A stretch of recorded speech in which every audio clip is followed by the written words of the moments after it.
বাচ্চা ফুটেছে, এখনই জেনে নিন 5টি গুরুত্বপূর্ণ কাজ না করলে বাচ্চা বাঁচবে না। 1 নম্বর, নেক্সট বক্সের আশেপাশে একদম শান্ত পরিবেশ রাখুন, কোনোভাবেই ডিস্টার্ব করা চলবে না। খাঁচা নড়ানো বা বারবার উঁকি দেবেন না, এতে মা পাখি বাচ্চাগুলো ফেলে দিতে পারে। 2 নম্বর, নরম খাবার দিন, সিদ্ধ করা ডিম, গাজর, গম ভিজানো, ছোলা ভিজানো, এগুলো সপ্তাহে রুটিন অনুযায়ী পাখিকে প্রোভাইড করুন।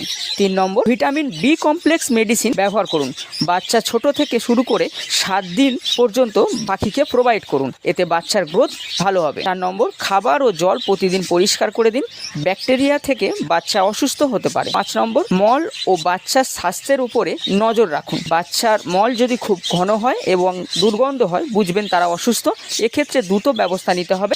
এই 5টি কাজ করলে সুস্থ থাকবে পাখি এবং বাচ্চা, আর আনন্দে থাকবে আপনার বজ্রিকার পাখি পরিবার। ভিডিওটা ভালো লাগলে অবশ্যই লাইক করবেন, শেয়ার করবেন এবং চ্যানেলটা সাবস্ক্রাইব করতে